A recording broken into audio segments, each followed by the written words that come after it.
Kodėl lietuviai perka BMW 330, tai priežastys yra iš tikrųjų pakankamai objektyvios. Tai visų pirma, tai yra premium prekinis ženklas BMW.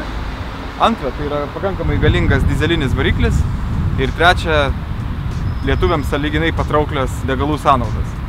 Tokių automobilių kainos prasideda maždaug nuo 2000 eurų ir pasibaigia ties 5000 eurų.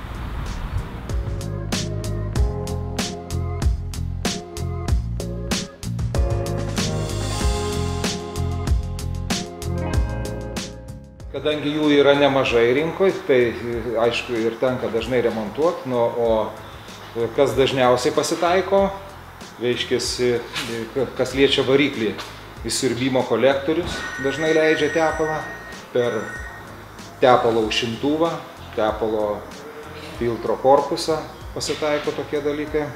Būna su purkštukais reikia prisižiūrėti, laiku tepalus keisti. O su važiuoklė dažniausiai pas juos galiniai važiuokliai problemos būna su plaukiojančiais salimblokais. Dėl to būna, gal teko matyti ratai įsiskėtę. Dar pasitaiko spiruoklės.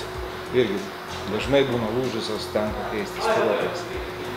Visi kiti mazgai, tai taip nesakyčiau, kad kažko išsiskiria.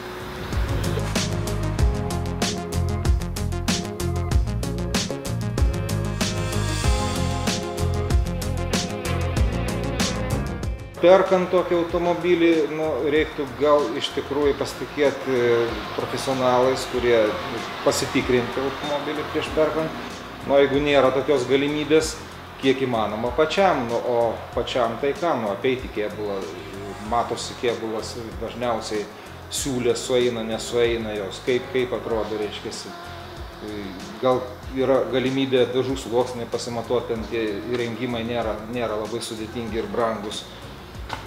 Variklio skyriuje atsidarius kapotą pasižiūrėti, tepalo lygį būtinai pasižiūrėti reikia. Ir iš viršaus matosi, ypatingai, kaip sakiau, kolektorius įsiurbimo, vožtuvų dangtelis, tai tą galima net ir iš viršaus pamatyti.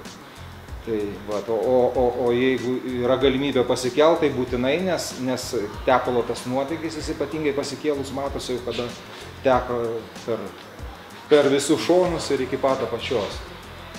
Daugiau, galima į ratus atkreipdėmėsi ratą, jeigu ne, paprastai šonai būna išdylę ratų, jeigu salimblokai yra išdėvėti.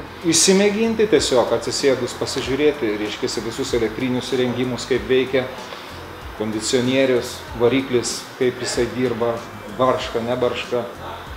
Ir testinį važiavimą, aišku, atlikti, pasižiūrėti, kaip reiškiasi jisai elgiasi važiavimo metu. Tiesiam kely ar blogam kely, neša į šoną, neneša. Kaip vairas, tai